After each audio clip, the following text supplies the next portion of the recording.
Live. What's up, everybody? 𝗥𝗶𝗹 along with my counterpart, Mr. Pedro Meneses, and we'd like to welcome you all back to the Real Talk with Real Estate Investors show. And we've got a very special guest in store for you guys today. He is the owner and founder of RoofCrafters LLC, based out of Florida, one of the fastest growing roofing companies in the Southeast. Man, he's really got an incredible story to share with you guys today. He literally started from scratch and built it up into this roofing empire. And man, he's got a lot of words and wisdom to share with you guys today. And so without further ado, I'd like to welcome Dave Owens to the show. Dave, how you doing today? I'm doing good. Thank you. Thank you for inviting me on the show. Glad to be here. It's a pleasure to have you here, man. Thank you. Definitely, man. This has been long overdue, no doubt, for sure, man. And we're extremely happy to have you here, man. And you know, I know that you've got an incredible company going on with RoofCrafters, and man, I just can't wait to show the folks the possibilities that can really happen, you know, with hard work and determination and so forth, especially with everything that's kind of going on right now, man. So, you know, without further ado, Dave, I'd like to kind of get right into it, man, and kind of take a trip down memory lane here. Kind of take us back, man. Where did it all start? So I put my first roof on, you know, just out as a young kid, hustling in the streets, right? Cutting grass, doing side jobs, whatever. I ended up putting my first roof on when I was 13 years old. Wow. So yeah, it was cool, man. And it was just me and one guy. It was a roofer, right? And I was just like his helper, but he showed me how to nail, pop lines, all that kind of stuff. And from there, you know, it just evolved a little more as the years went on. But I never looked at it as you know, something that I was going to do back then when I was 13. Definitely wasn't thinking I was going to be a roofing contractor. So from there, yeah, man, when I turned, I ran a chicken business. A chicken business. Yeah, I ran a chicken business, man. I met this. I got to hear this. Dude, I met this cool dude from New York. Super cool dude, a Greek dude. He was Greek. His name was 𝗥𝗲𝗹. And man, what an awesome dude. He's one of my mentors.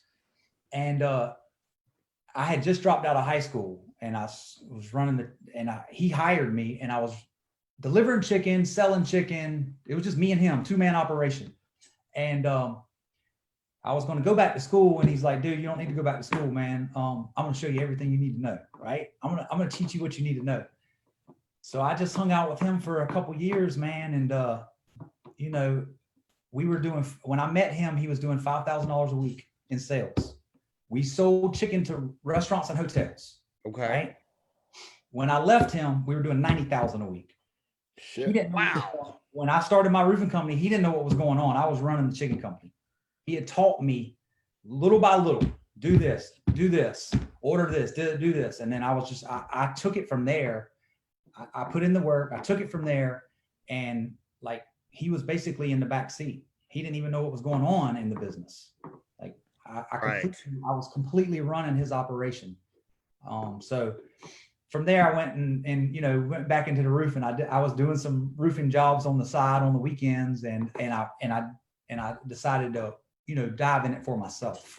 I got you. Real quickly, just out of curiosity, man, pushing almost 6 figures a week in the chicken business. What got you even thinking about doing anything else? Yeah, well, well, like when you work for somebody else, you're always working for somebody else. That's right. And and he took good care of me, but you know, you're still, you got limits, right? You know, as much as you're doing, I did all the hiring, all the firing. I purchased everything. I did all the, you know, wire transfers. I was doing everything to run that operation. He was pen and paper. I created a computer system to run the business. I had everything, you know, I put it on in a computer system. So you still are limited. Sure. How much is the owner going to pay you? Right? He's not going to pay you more than he's paying himself. No doubt. You know what I mean? So it's like, shit, man, I got to figure out something to do for myself, because, you know, I want nice shit too. You know what I mean? No I want to doubt. live in a big, nice house. I want to drive nice cars. You know, I want to live that life too. And I always had that since I was a kid. So it was just, it was a perfect time for me. And like I said, I was able to do, it came back to me. Like, it wasn't like I planned it. Roofing came back to me. I didn't seek it out. It came back to me. Like, somebody had a problem, chimney leak, and I went and fixed it. And I was like, well, shit, you know, I can do this, and let me do this on a level that maybe we're doing the chicken business on, right? Can I run the roofing company like I ran the chicken business? That's what I was thinking back then. I wasn't telling anybody that. I thought that for myself. Like, if I could run the roofing business like this chicken business, this is going to be a blessing, man. This is going to be a beautiful thing. One, I get to help a lot of people, right? Everybody that calls me, they got a fucking problem, right? I get to help them. I get to solve their problem and actually fix stuff. So that was the, you know, the big thing for me is like, hey man, I don't work for this guy no more. I go start my own thing. And then he did teach me, put yourself in a position to where you don't have to depend on people calling you to get work. Like, you know, don't do retail. He taught me out of doing any retail stuff. He was like, don't do retail. Put yourself in a position where if you don't have any, the three of us are sitting here right now. And if we don't have any work to do, how can we go get a client? How can we go ourselves, not wait for somebody to come in our storefront, not wait for somebody to call our phone? How can we go out in the world and find somebody that we can help? Right. If you do that, Dave, he told me, he said, he was telling me this at 17, 18 years old. He said, Dave, if you do that, you're going to win, man, because you got it in you. You're going to win. Just put yourself in a position to where you can go help somebody. So, you know, and roofing did come back to me. You know, I did a roof when I was 13. I loved it. The hard work didn't bother me. And so I started, and I didn't have much when I started, man. Like, much at all. When you work for somebody else, you're working for paycheck, and we spend paychecks, right? Like, they were keeping most of it, right? We spend paychecks, man.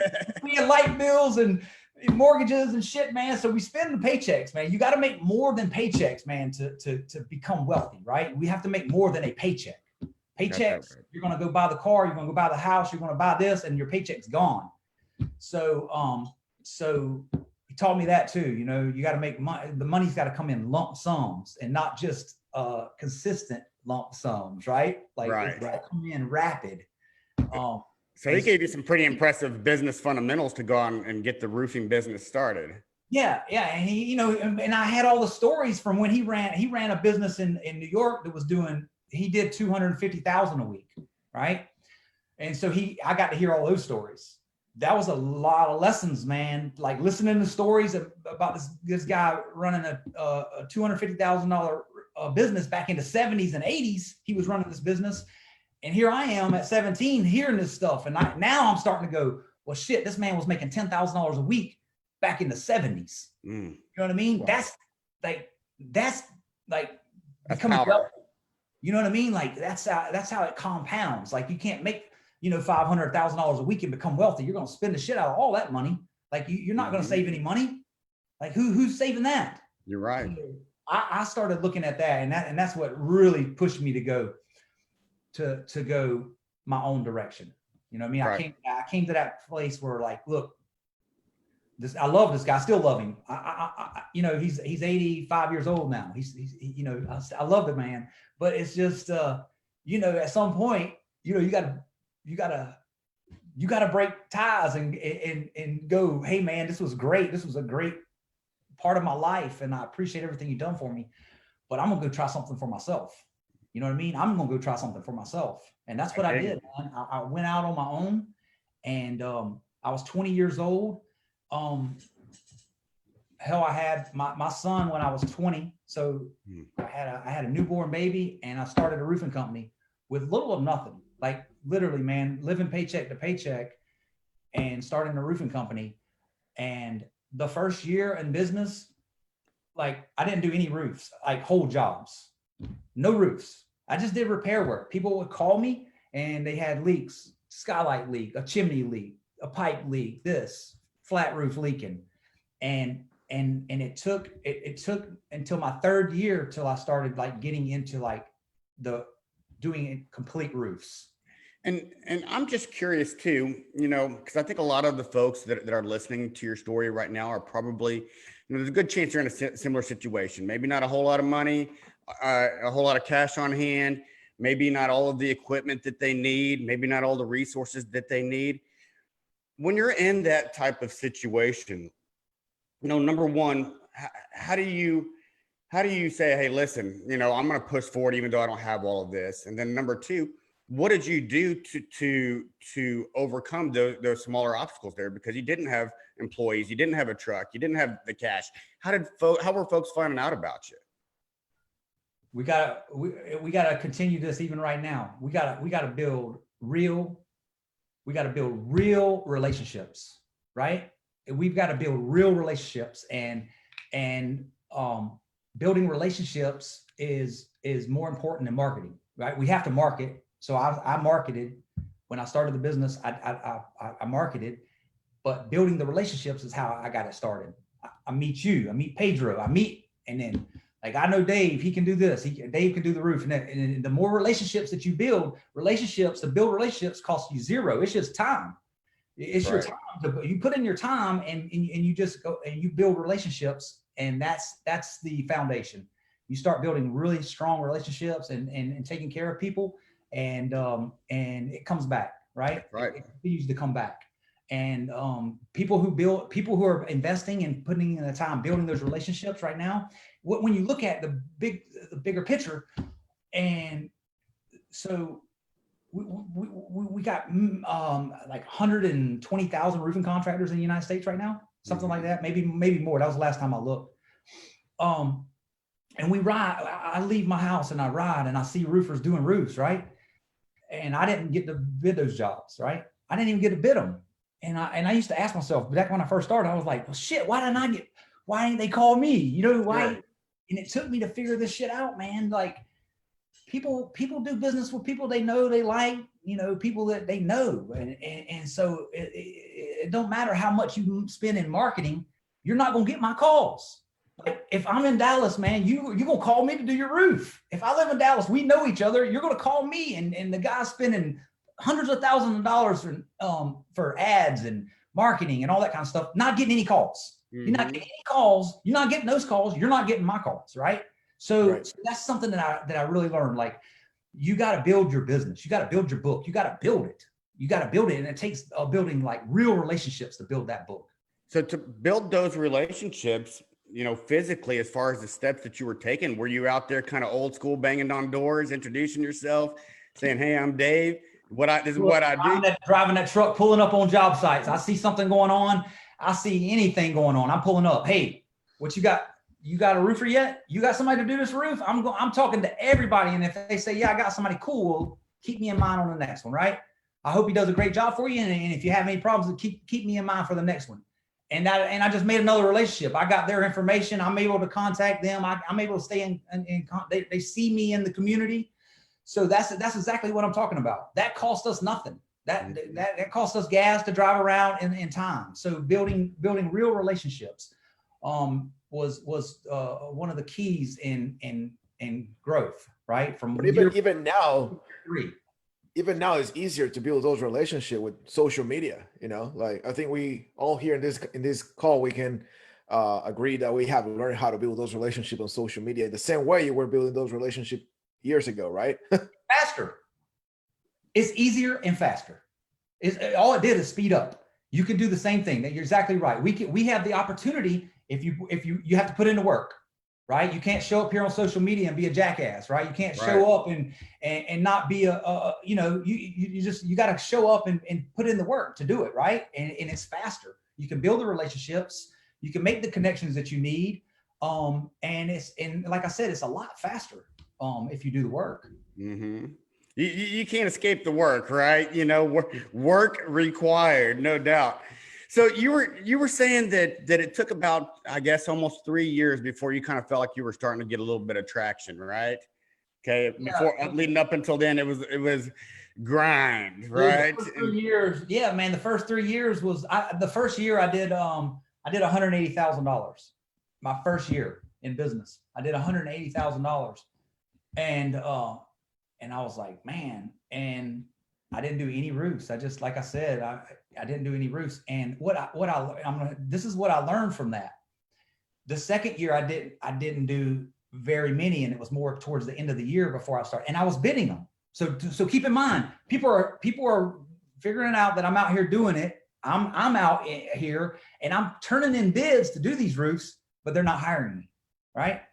And I'm like, well, shit. And second year comes around and I'm still doing repairs and the smaller jobs, no whole roofs yet. The third year is when I grabbed it, right? And what happens is people, you got to earn it, man. Like, people ain't giving you shit. These homeowners knew that they need to know and feel that you got it. The business owners ain't just letting you. I wasn't roofing shopping centers back then. I'm roofing hotels and car dealerships. I did 10 in the last year. I wasn't doing that back then. The people could look at you and they could listen to you and they could say, shit, I don't want to hire this guy. You know, he ain't ready. You know what I'm saying? He might be a good guy, man, but he ain't ready. You know what I'm saying? And I didn't realize it. It wasn't telling me that, right? I got it from them in a natural progression. Like they gave it to me, but they gave it to me in a natural progression. And it was in year 3 to where I really started dominating. Like, I started getting all the jobs then. Then I started getting them, and then they come faster. The jobs come faster when you start compounding them. The more work you do, the more work you do, right? Mm-hmm. That's right. How it works. As long as you're doing what you're saying, you're telling your people you're going to do, you're doing more work, because the people, our people, all of us, our clients, they're our best people. There are. I mean, that's your sales team. We have RoofCrafters has a sales team, and our sales team is not as good as our clients. The clients sell us more jobs than our sales team, right? Right. Isn't that crazy how that works? Yes. You know, you do enough good things for enough good people, and they will talk. That's On right. the flip side, you know, it works the same way too. You know, if you do some bad shit to some bad folks and you screw them over, they're gonna talk. You know what I mean? So you might as well focus on the slow game, building that relationships, building that trust, doing right by folks, and man, let them do their thing. Let them talk. Then they talk to more folks, and then they talk to more folks. Before you know it, boy, you're just booming, right? That's right. That's exactly right. right. It is a great. I love that part of your story, man, because it really shows up or teach people right now watching this and later how important is that consistency. You know, just because shit doesn't work in the first 6 months, year, or in your case 3 years, that wasn't working the way you wanted, you know, it doesn't mean that you're not compounding that effect, and eventually it's going to start producing the results. Yeah, Pedro, and then it exactly what you're saying is it didn't make me. I didn't give up. I didn't stop, and I made what I had going on work. Like, I'm not saying it was bad, but it wasn't the vision, right? I had a vision of taking over and dominating and doing big stuff, and it wasn't happening, right? And so you got to think, in that time, in that first year, in that second year, you know, I'm making adjustments, man. It's a constant adjustments. Okay, well, let me do this. I'm not doing something. I'm changing my presentation. I'm changing how I talk to the clients, right? All the prospects. I'm changing how I speak to them and what I'm saying and how I'm bidding the jobs. I'm changing that stuff to adapt, right? To overcome the reason of the why I'm not winning the jobs back at that time. And so, just because something doesn't work doesn't mean we stop, man. You know what I mean? Because if you keep pushing, man, and you're doing the right things, you know you're doing the right things, right? We can go all in when we're doing the right shit, man. That's right. You can go all in, man. Like, you 100% right, man. You can go all in. I was 100% right? I'm going all in at this, man. So I dig it. Lose. And that's the attitude that you have to have. You know, we had a gentleman by the name of Dan Caldwell on just a couple of weeks ago. He's the guy that started you know, the Tap Out clothing line, the Tap Out apparel. Yeah. You know, ended up growing that company into a $100 million company. But it started out, what did he say, Pedro? The first year they sold like 2 shirts. Yeah. Something you know, the second year they sold like 20, you know, and you know, the thing of it is one of the things that he was saying is, listen, if you're a good person and you know that you've got a good idea, keep pushing, just trust the process, keep putting in the work every single day. And at some point, there's going to be a breaking point where you're going to push through the mold and you're going to start seeing everything kind of come together. I would say it's easier to quit, right? No doubt. It would have been easier for me to just say, fuck it, man, I quit. You know what I mean? Like I can't get a job. I can't get the jobs that I want. I'm gonna do something else, right? It would have been easier for me to do that. But, you know, again, you know you're doing the right thing. You're 100% moving in the right direction, doing the right thing. And the universe will respond, man. It does, man. The universe will respond to you, man. If you continue to show up, do the work, and do the right things. So That's great that you say that, man, because especially for the people who listen to this show, you know, there's a lot of real estate agents and real estate investors, and that's another really hard industry where a lot of people, it takes time to build your presence, to build the authority in the marketplace, to be that to-go person as an investor or real estate agent. So I think that's a great example of why consistency, like I said before, where it can take you, you know, being consistent, especially during this time. The past 3 months, we saw a lot of people giving up and all that stuff and making all these excuses because we were going through some bad times, which it doesn't make any difference, I believe. that's right. Well, man, you know, one of the things that well, actually, let me kind of back this up just a little bit. I'm sorry. So we're at 3 years right now. Things are starting to kind of boom. You're starting to get these bigger deals that you dreamed of and that you always, really the deals that you started your business in the first place with, right? And that was what, about 20 years ago or so? Yeah. What has that looked like since then, you know, since things started picking up and booming to right now? You know, tell us about how all of that's went, how all of that's came together and the growth and so forth. Yeah. So it starts, you know, when you start getting in alignment with the people that you're wanting to align with, it starts coming a lot faster, things start moving a lot faster. So for me, because the vision I wanted bigger and more, I brought on partners. So in 98, I brought on partners. In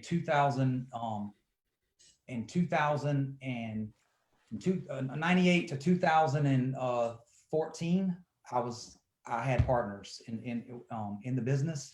And we would you learn that to have a partner in business, you have to be completely in alignment, right? And so I learned that I wasn't in alignment with the partners. So I put myself in a bad situation. I did. And in 2014, we decided to, you know, just regroup and lose partnerships and just go on our own.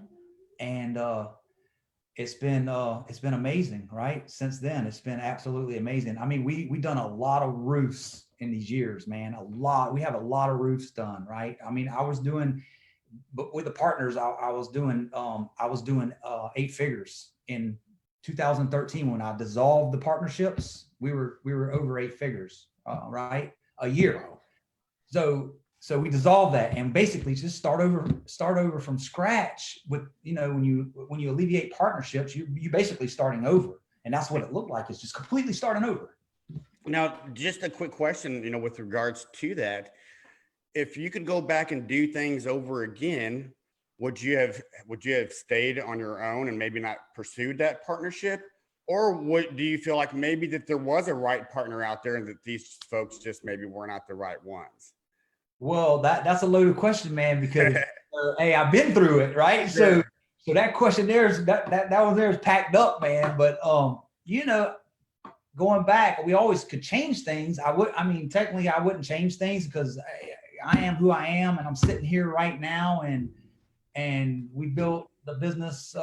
You know, we're doing 8 figures consecutively now, and so not to go back, you know what I mean? But the partners brought some unique things, right? When you do bring partners, the reason they came in is because you had visions to go in a different direction, and for me it was, you know, in order to get there, I need you 2 guys with me, right? So y'all come on with me and jump on and let's go. And so that's what that looked like for me, right? I brought partners on, and with visions of building something really big, and needing people who were really invested in the company.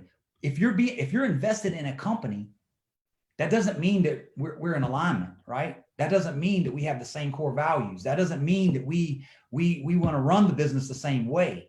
that's what I was missing as the leader, right? I was missing that. I was just like looking at the business doing $100 million right a year.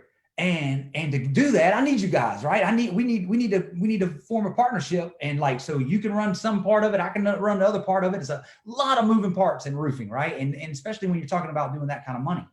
So that's what it looked like. And then, you know, you feel, and then you get into the situation where we're fighting alignment, right? We're just not, your core values and my core values aren't lining up, and my vision is different. And so all I would say is, before you go into partnership, I think partnerships are great. My partnerships taught me valuable lessons, right? So I can't take that back, right? I can't remove that part of it. I had some really good partners, right?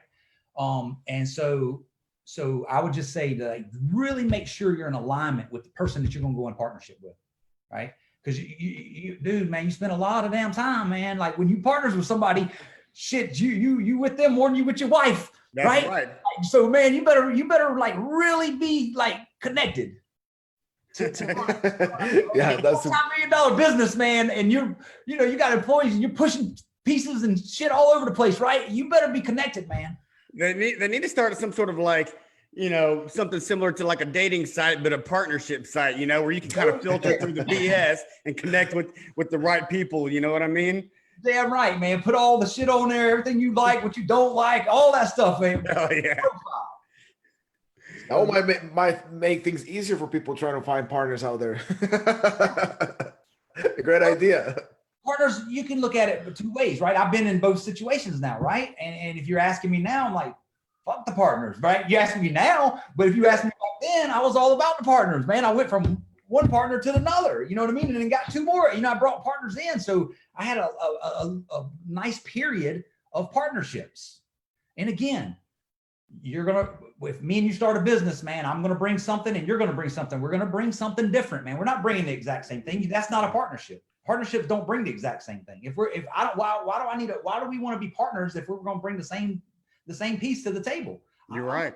You bring a different piece to the table. Right? Because that's why I got partners. And I was like, okay, well, he can bring this, and that's going to help us elevate to here with this piece. So that was the, you know, for me, to me, if you want to like put it in, it was kind of like I thought of it kind of like a shortcut, right? Not doing the work. For me, I was like, well, if I get a partner, that's going to help me this piece and get here. But again, alignment. Like, alignment is the most important thing if you're going to do a partner, right? If you're going to bring a partner in, or you're going to start a business with a partner, man, just make sure you need to like really make sure that you believe in the same principles, and your core values are really close to the same, and it can work.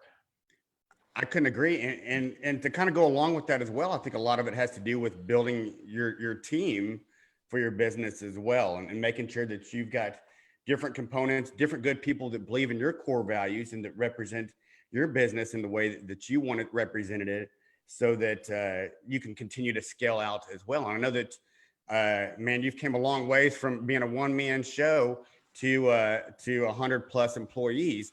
And, you know, tell me a little bit about, you know, your process with that, you know, finding the right folks that align with your business.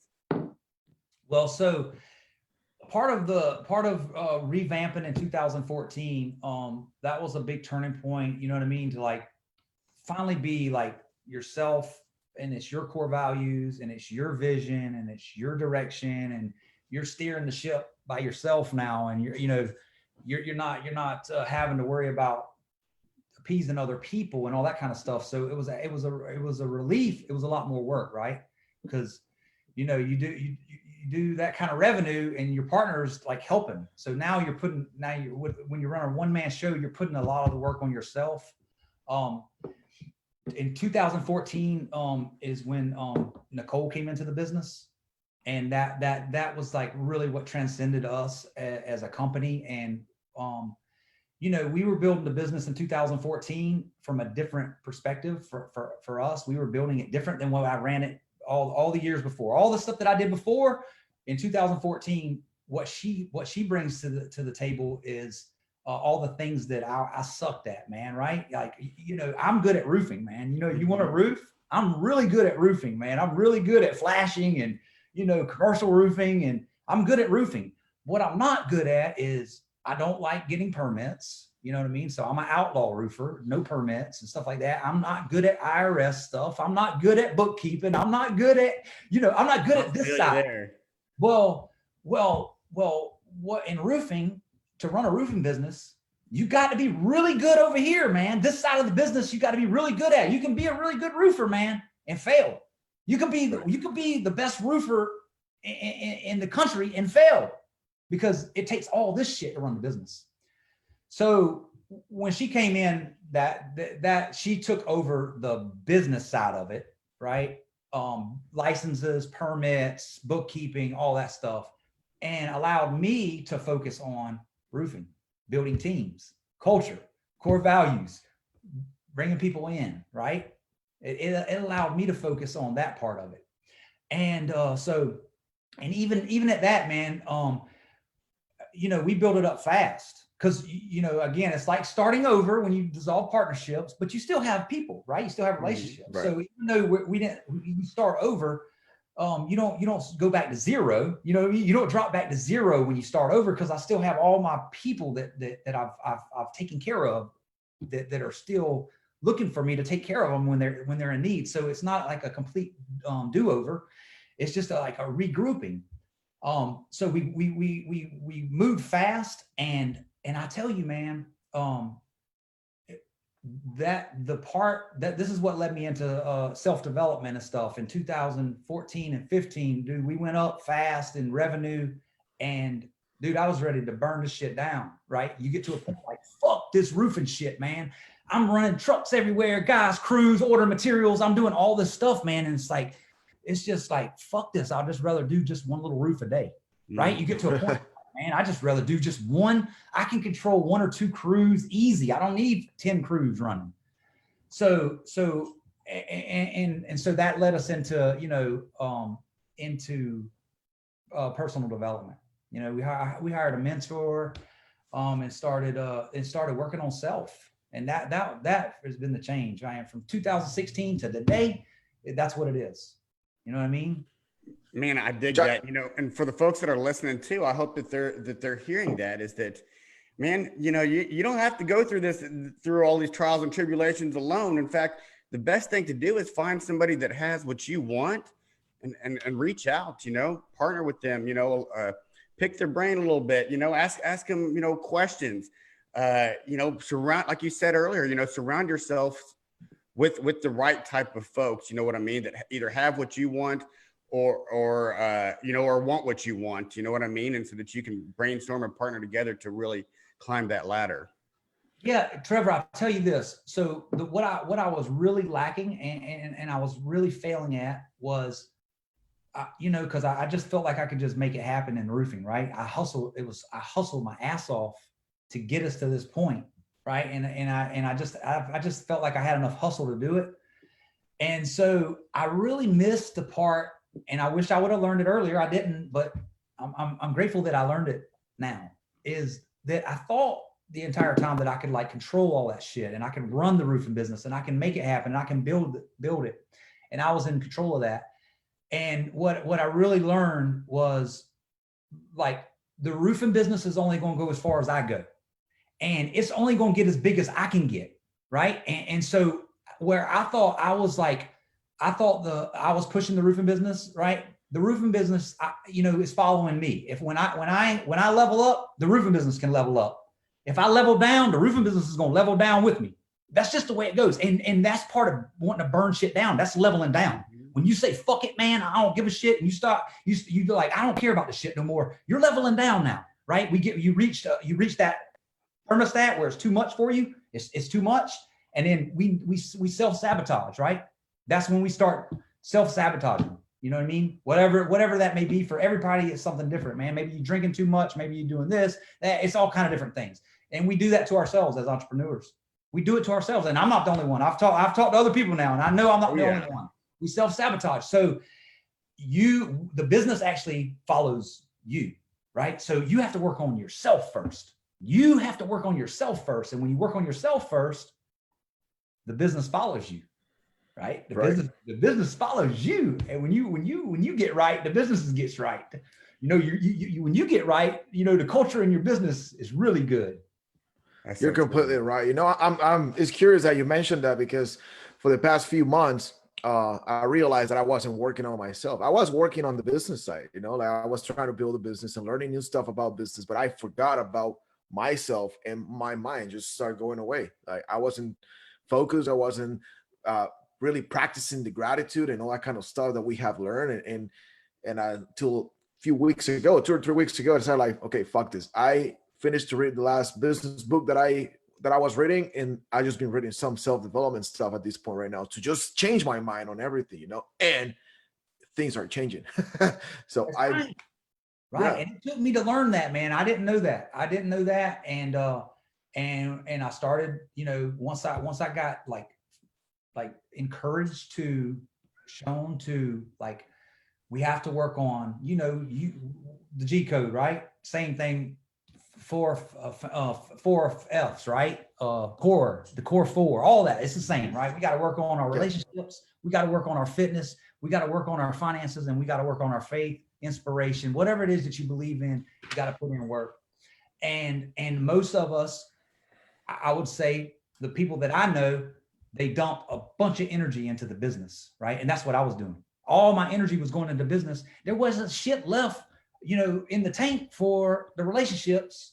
And I wasn't being intentional about the relationships, and I wasn't being intentional about my health and fitness, and I wasn't being intentional about my faith, right? So if you're not going to be intentional about it, guess what's going to happen to it? Fall apart.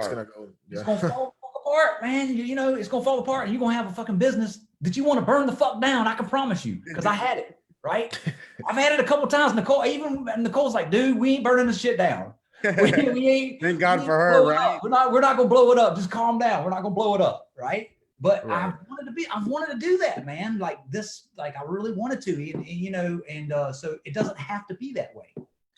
And you've clearly got a big company, you know, that's doing very well and is very successful, and you know, as you said, you know, there's a lot of revenue coming in.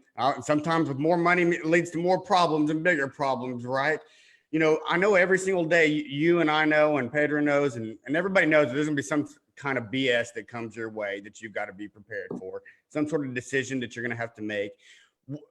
Kind of walk us through, you know, basically in the mornings, you know, your morning routine on how you mentally prepare for the day, how you get your mind right to be able to take on whatever comes during that day. Yeah, so that's a very good question. The morning is like super important, right? So I do a few things, man. I do them, they're a habit now, right? And so the first thing I think is super important is I don't look at my phone, right? I don't look at my phone until typically around 8:30 or 9 o'clock is when it's kind of like when I check in. Like I'm going to respond to text messages or emails or social media or whatever. So I get up, I practice gratitude. So before I even get out of the bed, I started off, and I did this for a couple of years. I wrote in a gratitude journal, and that was great, man. And I still have it in an Evernote, and so I'm writing things I'm grateful for before I even get moving, right? And that changes your mindset immediately. But I've evolved now, and instead of just writing shit down, I actually now I'm in a place now where I actually I think about what I'm grateful for, and I kind of just sit with that feeling, man. I just feel that gratitude. Like you know, our brain produces chemicals that make our heart swell, and that, you know, when your heart swells, you're feeling love and compassion, right? And you're grateful. So you know, you create that, you feel that emotion and just sit. What you're grateful for, the breath. Grateful for sitting here with you guys today, right? And we just feel it. If you sit here right now and you say, hey man, I'm grateful for this, man. I'm grateful for this opportunity to hang out with you guys today. This is like cool, right? And just sit with that, right? And that's to start the day off. Don't look at my phone, practice gratitude, and I meditate, right? When I do those things, work out and read. So before I even log in, before I get started with this beast, right? Before I got to wrestle the beast, shit, man, I'm good to go, man. You call me, man. I'm ready, man. Like you bring it at me, the craziest shit. I'm like, cool, man. We'll find a solution to it. You know what I mean? Where I used to be like, what the fuck?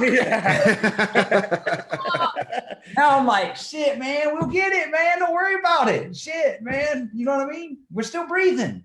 We're breathing. Man, it's just so much easier to respond, you know, with a smile, you know what I mean? You know, because that situation is there no matter what. It's all about how we respond to it. You know what I mean? If you respond negatively, that negative situation is probably going to get worse. That's exactly right. And I used to like, you know, so that taught me. So to even add to this, that taught me to, when you feel that, right? That's a feeling you get, right? You get frustrated, you get angry, you got anxiety about something. Hold on a minute, man, because that's you've trained yourself. That's what we're doing, right? We're training ourselves. Don't respond from that place, because they ain't shit good gonna come out of that place at all, man. Nothing good's gonna come out of that place. Got that right. Just hold tight for a little bit, man. Like, you know, get back, and as you do that, man, it's not even like it was. You get back to this place of love, compassion, calmness, and you can create a solution to whatever it was that was frustrating you, made you angry, right?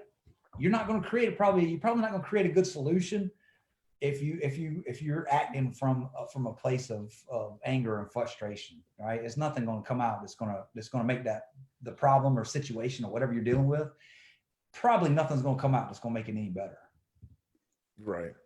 Yeah, that's some powerful stuff right there, man, because especially right now that everybody's, for the past few months, thank God we're moving forward with our lives and everybody's going back to normal. But I think it's been a season where what you're saying is very important to practice, you know, like that's pretty much what got me through all this situation, you know, like practicing the gratitude, knowing that everything's going to be all right. Like putting my mind in the right state. So I know that no matter if shit hits the fan every single day, everything's going to be just fine. I just need to keep moving forward and keep working as hard as I can, but always grateful for everything I have at this point in life. Yeah, absolutely. I think, you know, for me, the meditating is, you know, some people struggle with it, you know, and for me, it really taught me, like, because when I get up, my mind's racing, right? How many thoughts are just like, do this, what I'm gonna do? And just my mind's racing, and to be able to like shut it down at that point, right? For me, so I really like the meditating in the morning, because I'm racing and now I'm shutting my mind down, and now I'm teaching myself how to do that, and I've been able to like really control like those situations we're talking about. I'm in a, I mean, I've done a 180. You know what I mean? I've done a 180 from in controlling myself, my own you know, my own temper and stuff like that. I'm able to have a lot more control over that. And I definitely would attribute that to meditating. You're obviously in a good place, you know, these days, you know, mentally because of the steps that you've taken. And one of the things that I love about you, Dave, man, is that, you know, you're not just focused on keeping your business right and your life right, but man, you've got a lot of passion with helping other folks, you know what I mean? And helping them succeed. I mean, I've, you know, witnessed myself, you even helping other roofing companies, you know what I mean? And, you know, it's really easy to say, well, I've got a roofing company, I want it all, you know what I mean? But at the same point in time, you know, you really step in to say, hey, listen, you know, there's enough out there for all of us, and let's all help each other win. And man, I commend you, man, you know, for that compassion for others too, you know, and help them to work through different problems to find solutions in their life as well. Yeah, it's a helping, a serving mentality. And, you know, when I first started, I used to think, you know, we're in competition against each other, right? And so the shift is like, man, there's plenty of work out here, number one, right? So there's plenty of work for everybody, and you're going to attract and you're going to connect with people that fit you, right? That they're in alignment with you. So my customers, if you own a roofing business and we're neighbors, my customers are not going to buy from you, and your customers are not going to buy from me, right? We're going to get called to some of the same buildings, right? We're going to get called to the mall, to roof the mall. they're either going to buy from you, Trevor, because they like you and they like your style, they like your swag, or they like mine. And it's not, there's no competition here between me and you. It's the person that's in alignment with you or me. And that's what changed it for me. When I seen that, like the people who pull in McDonald's don't pull in Burger King. You know what I mean? They can be side by side. And the people that go to Burger King don't go to McDonald's. You're right. It's just the way it is. And so I'm not in competition against any of these other roofing companies, man. And because I'm so invested in the roofing, like I feel it for myself. It would be a disservice to not lift the people up, right? Let's help these people get up above. If I can help them if they want to go above where I'm at, then cool. I'll push you, lift you up, get you up there, or wherever you want to be. I just think it's, to be in the industry, the higher we raise the industry, the better the industry is going to be, right? There's shitheads in every industry. I don't care what you do. There's shitheads in every industry. So the people who are trying to do good and they haven't figured it out and they need help, man, it's our obligation, man, to help them. That's mine. That's how I look at it. Man, I love that. In fact, that's got to be the quote of the day. Doing right and putting more good into the industry raises the industry up. And so, man, that's so true. Real quickly, I know you got a ton of a busy schedule, so I just want to ask you a few other quick questions. One, this one's a slightly off topic, but man, what's the craziest roofing story that you have? What's the craziest thing that you ever walked into and you were like, holy shit, what have I gotten myself into? I've gotten into several of those, man, like for real. I've gotten into several of those. I'm roofing. I'll tell you one where I was roofing a high-rise building. I'm roofing a high-rise building in downtown Savannah, and so we got a scaffolding build on the outside of the building. The building's 15 stories, and so in the middle of the scaffolding is the trash chute, right? It's like all it is like Rubbermaid trash cans set inside each other, right? Trash chute built all the way down, and we're tearing the roof off. This roof is like this thick, deep, and it's like mud. Like I've never tore off a roof, and it's like digging in the fucking front yard, man, like dirt. We shoveling dirt in the trash bags and then dropping them down 15 stories. So we got the guys up at the top of the roof. They got walkie-talkies, and we had to have guys in the dumpster because that chute drops down and the trash ends up in one spot in there. So the guys had to like move the trash in the dumpster, right? It's major work for trash.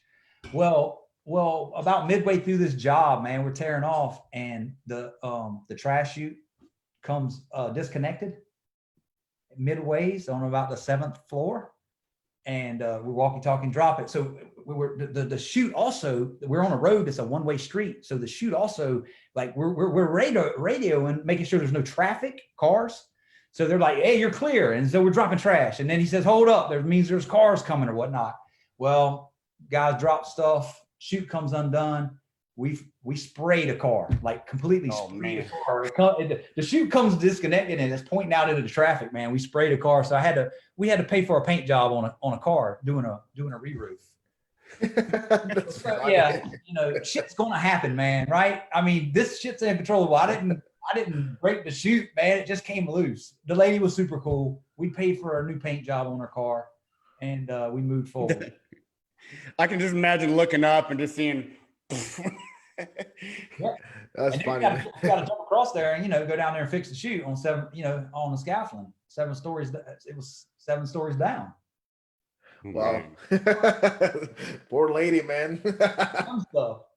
Could you imagine that? Like driving your car and just getting fucking sprayed with roofing rocks. It was like rocks and dirt and trash and shit, just like wow, all at one time. I was shit myself, man. Yeah, it had to be crazy for her. So man, I tell you what. Well, just a couple last quick questions, man. Let me ask you this: do you have a particular book or books that have really helped you, with either personal growth or development, or something that's personally like, help that bulb just brighten a little bit harder, a little bit brighter? Is there any book that you would recommend, for folks to check out that helped you? Okay, for meditation, I would get something by Joe Dispenza. I read Dr. Joe Dispenza. I listen to his audible. Becoming Supernatural is a great one. It teaches you meditations. You know, you're changing your subconscious and you're reprogramming in meditation. It's a really good one for those of you like to meditate or want to get into meditating. I read, I would say for business, I mean, the Ultimate Sales Machine is a really good one to starting off business, right? Because the Ultimate Sales Machine, he's teaching you about like some of the stuff that I did when I started, right? And when I read the book, I was like, man, I was doing this shit back then. I didn't have no books, but I was doing it. So the Ultimate Sales Machine is pretty good for like business and like, you know, just marketing yourself and getting out there and doing the, you know, sending out emails and just kind of guerrilla marketing, like not hiring a marketing company, self-marketing. Like you're starting up. It's a really good book. It would be a really good book. Gives you some great ideas, you know, building a dream 25 or dream 30, whatever. So that's a really good book. And then I read, I mean, I've read a lot of books, man. Eckhart Tolle, The Power of Now is a really good book, right? The Four Agreements, awesome book. You know, it is, I don't know, man. It's curious again that you mentioned those books, because the last business book that I read was The Ultimate Sales Machine. And the book that I'm reading right now, it is what is it called? The Breaking the Habit of Being Yourself by Joe Dispenza. Yeah, man. Joe Dispenza. I've read, you know, several of his books, and that's a really good one, man. Right. They're really good, man. And like, I've listened to, I've got the audible of the Becoming Supernatural, and I've listened to it 4 or 5 times, right? It's not one time, dude. Like, you don't listen to a book and say, oh, I got it. Yeah. You know, you listen to it, man, and like put some work in it, put some pen to some paper while you're listening to it. Like, you know, really break it down. And sometimes, you know, going back through it, you're going to pick up other things. Maybe you're where you was at mentally when you're listening to it, you're not really focused and whatnot. So yeah, that's a really good one. If you're into like, definitely if you like to meditate, he teaches you some really good meditations, man. Like, and I've already done them. And so it's like, yeah, but it's interesting how basically your mind can change everything around you. You know, like your success can be determined by your thoughts. And it is just crazy. Like, that book is changing my life right now, man. So we create our own reality. Yeah. Right. We create our own reality. Like if you can't see it, right? How can you get it?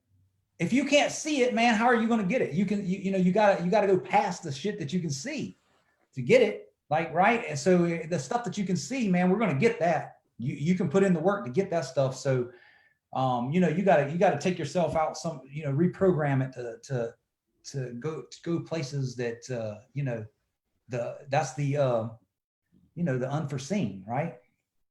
The unforeseen stuff, like, you know, all possibilities. We're only talking about what we know is possible. What about the things that are out here that we don't know are possible, right? What we think is possible is all we have. Right. When you get into that state, now you're opening yourself up to the, you know, unseen possibilities, stuff that we're not even talking about right now, right? I dig it. And you know, that's so true, man. You know, most of us have barely began to scratch the surface, man. And once we can kind of think, you know, put our minds in a situation, there's so many possibilities out there, and we're just going to keep moving and keep shooting until we get to the top. You know what I mean? Absolutely, man. That's the target, man. It's just keep moving. So for one last question, actually, I've got 2 for you. What advice might you give to some folks that are listening right now that you know, are listening to your story and thinking about starting their own company, whether it's a roofing company, whether it's real estate investing, you know, regardless of what it is, maybe it's something that they've been thinking about for a long time and that they have just not been able to break the mold. What advice might you give to somebody like that to go ahead and take action and push forward? Well, what do they want? You know what I mean? You got to answer what you want. That's a powerful question, right? What do you want? And if you say you want something, that's enough for me. If you tell me you want it, man, like, and you have a purpose to get it, right? The purpose is there, you're going to get it. I don't care who you are, right? So there's no reason not to, you know, what's the worst that can happen? That's right, man. What is the worst that can happen? At this point, what's the worst that can happen? If you're ready to go out on your own and start something on your own, or whatever the case may be, what's the worst that can happen? And you're so right, man. And I have those conversations with folks all the time, is that, you know, I think most of us starting out, you know, we're not too much far above, you know, the ground, you know what I mean? And so the things that can happen is we end up here, you know, like an inch down, but not thinking or seeing past it. Shoot, there's all this stuff on the other side that we're missing out. That's where the real risk is, right? Yeah. And the thing is, this is, Trevor, and this is for me, I'm telling you how I look at it. When I'm moving through I'm looking at it from my perspective is, we're building this big company, right? And we have targets and states and cities that we want to open in, and revenue targets and stuff. And all that stuff is really, you know, cool, right? But what if some shit like this global pandemic, what if it's like real and it changes and I can't provide job opportunities for the many that I do now. As an owner, as an entrepreneur, I've already broken it down, right? I've already broken it down. Like, if it comes down to it, I'm going to flash chimneys. I'm going to help somebody fix a leak, man. I'm going to break it all the way back down to where it's just me on the ground, right? Boots on the ground. It's just me to provide for my family. And so that's the worst case that can happen. Like, I just got to provide for my family and go out and do it. So why not do it? So what's holding you up? What's the hold up? Man, I dig it, man. I dig your passion, man.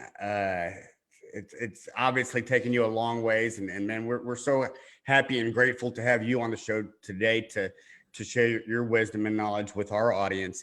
You know, I guess the last thing that I'd like to ask is, how can folks find out about you and your business, and how can folks get in touch with you? I'm on LinkedIn, Dave Owens on LinkedIn, Dave Owens on Facebook, roofcrafters.com, roof-crafters.com. Where you find us. Awesome, man. Nice. Well, again, thanks so much for coming on the show today. We really appreciate it. Is there anything that you'd like to say, Pedro, before we sign off? Well, I just want to say thank you, man. I think it was very refreshing, everything that you said in this episode, and most importantly, going back to like your beginnings, you know, that I think that can be a good reminder for the people watching or listening to this episode in the future, how important it is just to keep going and being consistent and just go for it. You know, that at the end of the day, we don't have nothing to lose. So I really appreciate you sharing that your story, man, and now seeing you, you know, knowing more about your background and now seeing you where you are, it is something to truly to admire, you know. So thank you for being here, man. Very inspirational. Yeah. Both of you for having me on. I enjoyed hanging out with you guys. If you guys ever need anything, hit me up. Absolutely. You, Dave. Thanks Owe me a again. beer. We'll see you guys next week. Take care. Take care, guys.